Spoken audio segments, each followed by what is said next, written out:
کہ ذمے یہ کام سونپا گیا حضرت ابو بکر رضی اللہ تعالیٰ عنہ کی جساب جو ہے ایما پر، اس کے بعد سب سے پہلے مسلمہ بن کذاب کو جساب ختم کرایا، اس کے بعد دوسرے نمبر پر اسود انسی کو کرایا، اس کے بعد میں جساب تیسرے یمن کے اندر جو اعلان کیا تھا اس کو ختم کرایا، اور تمام مسلمانوں کے درمیان میں جہاں جہاں ذمہ دار مسلمانوں کے تھے یہ اعلان عام کرا دیا کہ لوگوں کے درمیان میں یہ اعلان کر دے کہ جی صاحب حضور اکرم صلی اللہ علیہ وسلم آخری نبی ہے، آپ کے بعد کوئی جی صاحب نبی نہیں ہے، اور جو کسی کو نبی مانے گا وہ دائرہ اسلام سے نکل جائے گا۔ یہ پہلا کام کیا۔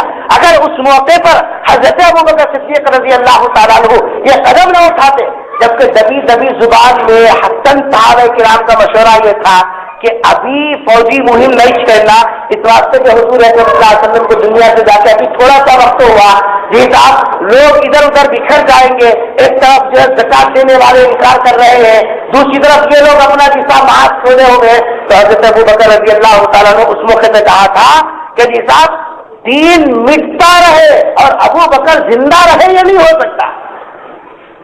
ابو بکر زندہ ہو اور دین مٹ جائے، یہ ابو بکر گوارا نہیں کرے گا۔ سب پورے مدینے والے نکل جائے، پورے مدینے کے اندر تنہا میں ابو بکر رہو، اور جیتا بھیڑیے خود کے میرے پیروں کو گھسیٹ لے، میں اس کو گوارا کروں گا، لیکن ان لوگوں کو نہیں چھوڑوں گا۔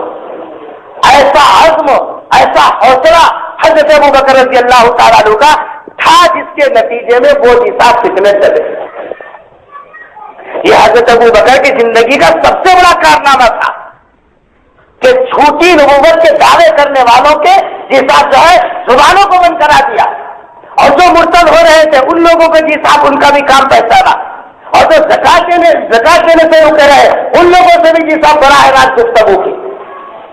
یہ حضرت ابو بکر رضی اللہ تعالیٰ عنہ کی زندگی کا کارنامہ، یہ کارنامے لوگوں کو ہضم نہیں ہوئے، یہودیوں کو، جیسے پیغمبر صلی اللہ علیہ وسلم کو زہر دے کے آپ صلی اللہ علیہ وسلم کو گوشت کے جساب اندر زہر دیا تھا رسول اکرم صلی اللہ علیہ وسلم، وہ آپ صلی اللہ علیہ وسلم لقمہ منہ میں رکھ کے پھر نکال دیا حضرت جبرائیل بتانے کے بعد، لیکن وہ آپ کو 1-2 سال کے بعد جا کر آپ کے اوپر، بلکہ 4 سال کے بعد جا کر زہر کا اثر ہوا۔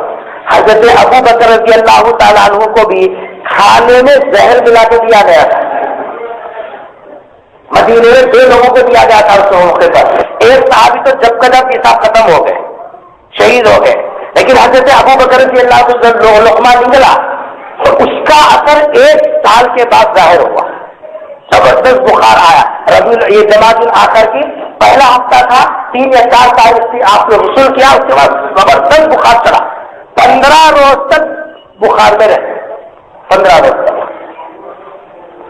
اس کے اندر جیسا میرے بعد ذمہ دار کون رہیں گے، حضرت عمر رضی اللہ تعالیٰ عنہ کے سلسلے میں لوگوں سے لکھوایا، مشورے دیے، کچھ لوگوں نے بھی صاحب اطمینان کا اظہار کیا، کچھ صحابہ نے کہا کہ بڑے سخت مزاج ہیں، ابھی ذمہ دار نہیں ہے تو اتنے سخت ہے، اگر ذمہ دار بنے گے تو کیا سختی کریں گے، تو کہا کہ اس وقت میں اللہ کی مخلوق میں سب سے زیادہ بااعتماد آدمی عمر ہے، ذمہ دار بنایا۔ اس کے بعد صاحب اپنے گھریلو کام کی حساب دیکھیں، صبح کے وقت میں رات کے موقع پر حضرت ابو بکر رضی اللہ تعالیٰ کا انتقال ہوا، آپ کی بیوی حضرت اسما تھی، انہوں نے غسل دیا، حضرت عمر فاروق رضی اللہ تعالیٰ عنہ نے صاحب حضرت ابو بکر کا جنازہ پڑھایا، پڑھانے کے بعد میں حضور اکرم صلی اللہ علیہ وسلم جہاں آرام فرما رہے، آپ کے دائیں ہاتھ کی جانب حضرت ابو بکر رضی اللہ تعالیٰ عنہ کو صاحب سپرد العہد کیا گیا۔ یہ کب ہوا؟ جمادی الاخر کی 22 تاریخ کو ہوا، آج وہی تاریخ۔ یہ حضرت ابو بکر رضی اللہ تعالیٰ عنہ کی زندگی کا مختصر سا خاکہ تھا۔ آپ کی اس زندگی سے ہمارے لیے کیا سبق ہے؟ میں نے پوری سیرت کے کتاب گوشوں کے اندر جس جز کے اوپر زیادہ زور دیا وہ یہ تھا کہ حضرت ابو بکر رضی اللہ تعالیٰ عنہ نے اپنی ایمانی حرارت کے ساتھ، ایک اپنی دینی غیرت کے ساتھ جو کام کیا، جو تاریخ میں محفوظ رہے گا، وہ کام صاحب نبوت کے دعویٰ کرنے والوں کو ختم کرنا۔ آج وہ تو نہیں رہے، لیکن ہمارے درمیان میں غلام احمد قادیان جو پنجاب کا رہنے والا، میں اس سے پہلے بھی کسی موقع پہ آپ کے ساتھ، جس وقت میں انگریز حکومت ہندوستان میں تھی، اس وقت میں مسلمانوں کو تقسیم کرنے کے لیے 2 محاذ کھولے، ان میں سے ایک محاذ ایک جھوٹے نبی کو جی صاحب بڑھا کر کھڑا کیا، اس کا نام تھا غلام احمد قادیان۔ قادیان ایک علاقے کا نام ہے، پنجاب کے علاقے کا نام ہے قادیان۔ قادیان نام نہیں ہو، گاؤں کا نام ہے، اس کا نام مرزا احمد جی، قادیان کا رہنے والا جی۔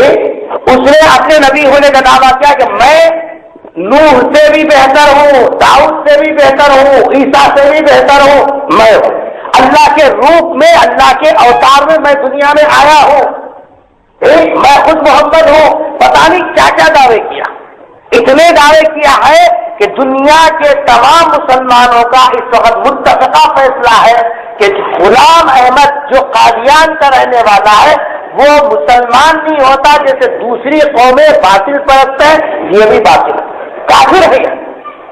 اسلامی نام رکھ کر، اسلامی کپڑے پہن کر، اسلامی لبادہ اوڑھ کر یہ مسلمانوں کو دھوکہ دینے والی جماعت ہے۔ مسلمانوں کو قرضے دے کر، جب بیاج پر طبقہ ہے، پسماندہ طبقہ ہے، معاش کے اعتبار سے وہ بالکل جیسا گرے ہوئے سطح پر ہے، ان لوگوں کو یہ لوگ کور کر کے جیسا ان کی ضروریات کو پورا کر کے پیغمبر محمد نہیں ہے بلکہ آخری پیغمبر نعوذ باللہ غلام احمد ہے، یہ ان کے ذہنوں میں بٹھایا اور ان کے ماننے والوں کو کہا کہ یہ احمدی فرقہ ہے۔ ابھی مہینے سے مسلسل آپ حضرات اخبارات سے پڑھ رہے تھے کہ حیدرآباد کے اندر افضل گنج بلوچستان کے سامنے ان کا حساب سینٹر ہے، اور یہ غلام احمد اعلان کر کے اپنے نبی ہونے کا 100 سال گزر گئے، اس کا 100 سالہ بڑا جلسہ کرنے والے تھے، لیکن مجاہد آندھرا پردیش کے مسلمانوں نے پورے اتحاد کے ساتھ سب لوگ سر جوڑ کر ایسی جی صاحب جو ہے تحریک چلائی جس میں ان لوگوں نے اپنے جلسے کو منسوخ کرنا ضروری سمجھا۔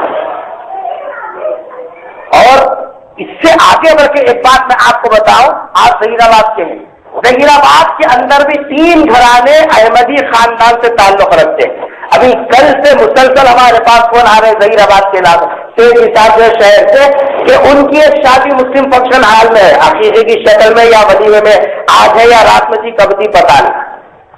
اب فکر مند مسلمان بار بار فون کر کے پوچھے مل صاحب ان کی دعوت میں جانا نہیں جانا، آپ فیصلہ کیجئے۔ ایک کافر کی دعوت میں ہم جا سکتے ہیں، لیکن جو پیغمبر کی شخصیت پہ حملہ کرے، جو اپنے آپ کو خدا کا اوتار سمجھے، جو اپنے آپ کو حضرت نوح، حضرت ہود، حضرت عیسیٰ سے بہتر سمجھے، ایسے آدمی کی دعوت میں آپ جاؤ گے؟ آپ تو حضور اکرم صلی اللہ علیہ وسلم کے غلام ہیں۔ ایک کافر کی دعوت میں جانا مناسب تھا، لیکن جو پیغمبر کی نبوت پہ حملہ کرے اس کے لیے صاحب جو ہے دعوت میں جانا گویا کہ پیغمبر کی غلامیت کے اندر یہ صاحب جو ہے درار ڈالنا۔ اس لیے ظہیر آباد کے اندر یہ رہنے والے اس بات سے ہوشیار رہے کہ یہاں بھی بلاک روڈ کے اوپر ان کی دکانیں ہیں، اور 3 خاندان ظہیر آباد کے اندر بھی رہتے ہیں جو احمدی نام کے اور اس فرقے سے تعلق رکھتے ہیں۔ تو اس وقت میں ہمارا فریضہ یہ بنتا ہے کہ ہم لوگ اپنی جی ساتھ جو ہے وہ مسلمانوں کی فکر کریں جو دیہات کے علاقے میں رہ رہے ہیں اور جن کو نماز روزے سے شد بدی واقفیت نہیں ہے، ان تک ان لوگوں کی چیرہ دستیوں کو پہنچانا اور بتانا کہ یہ لوگ اسلام سے خارج ہے، ان کو نہ کسی دعوت میں بلانے کی اجازت ہے، نہ ان کو ان کی دعوت میں جانے کی اجازت ہے۔ اگر ہم رسول اکرم صلی اللہ علیہ وسلم کے ساتھ اپنا جو ہے تعلق مضبوط رکھیں گے تو ایسے جو فتنے جو حضور اکرم صلی اللہ علیہ وسلم کے زمانے میں بھی سر ابھارے تھے، آج بھی اسی کی جیسا بدری شکلوں میں ہمارے سامنے فتنے جنم لے رہے، اگر ہم نے اپنی ذمہ داری محسوس نہیں کی اور وہ سیرت ایمانی اور وہ سیرت صدیقی جو حضرت ابوبکر صدیق رضی اللہ تعالیٰ عنہ نے حضور کے وفات کے موقع پر پیش کیا، اگر ہم نے ویسا ثبوت نہیں دیا پھر ہم نہیں تو ہماری نسلوں کا ایمان غیر محفوظ ہو جائے گا۔ اس لیے یہ ہمارا فرض بنتا ہے کہ ایسے لوگوں کی دعوتوں کا بائیکاٹ کریں، نہ جانے والوں کو جی صاحب ہرگز جو ہے جانے نہ دے، ان کو ترغیب دے کر رکائے، چاہے کتنا قریبی دوست کیوں نہ ہو، چاہے وہ پڑوسی کیوں نہ ہو، کیونکہ اس کے اندر سب سے بڑی بنیادی بات سرکار دو عالم صلی اللہ علیہ وسلم کے رشتے میں درار پڑ جاتی ہے۔ جو ہمارے نبی کے اوپر حملہ کرے، آپ کی نبوت کے ساتھ کو چھیننا چاہے, آپ صلی اللہ علیہ وسلم کو آخری نبی نہیں سمجھتا ہے, ایسے آدمی کی ہمت افزائی کرے, اس کی دعوتوں میں جائے. اس کی دعوت میں جانا گویا کہ جیسا ان کے کام کی جیسا سے تائید کرنا اور ان کے عمل کو سراہنا ہے. پیغمبر صلی اللہ علیہ وسلم کا غلام ہو کر ایسے لوگوں کی دعوتوں میں شرکت, یہ کبھی کبھی جیسا کی حضور اکرم صلی اللہ علیہ وسلم کا جو سچا غلام ہے وہ کبھی گوارا نہیں کرتا. اس لیے اس موقع کے اوپر میں نے یہ مضمون آپ کے سامنے رکھا کہ آج جمادی الاخر کی 22 تاریخ ہے. آج کے دن حضرت ابو بکر صدیق رضی اللہ تعالیٰ کو دنیا سے پردہ فرما دے. ان کی سیرت یہ بتاتی ہے, انہوں نے دینی جیسا غیرت کے ساتھ ان نبوت کا اعلان کرنے والوں کی سڑکوں بھی کی, اور ہم اس وقت میں زندہ ہیں. ہمارے سامنے جیسا غلام احمد قادیانی کے چہرے وہ جگہ جگہ لوگوں کے ایمان کو خریدنے کی کوشش کر رہے ہیں. ہمارے میں سے ہر آدمی کا یہ فرض بنتا ہے کہ اس کی برائی اور اس کی جیسا جو ہے رشتہ دوانیوں کو اپنے لوگوں کے سامنے کھول کر خود بھی اپنے ایمان کی حفاظت کرے, اور دیہات میں جن لوگوں کے ایمان خراب ہو رہے ان کی بچانے کی فکر کرے.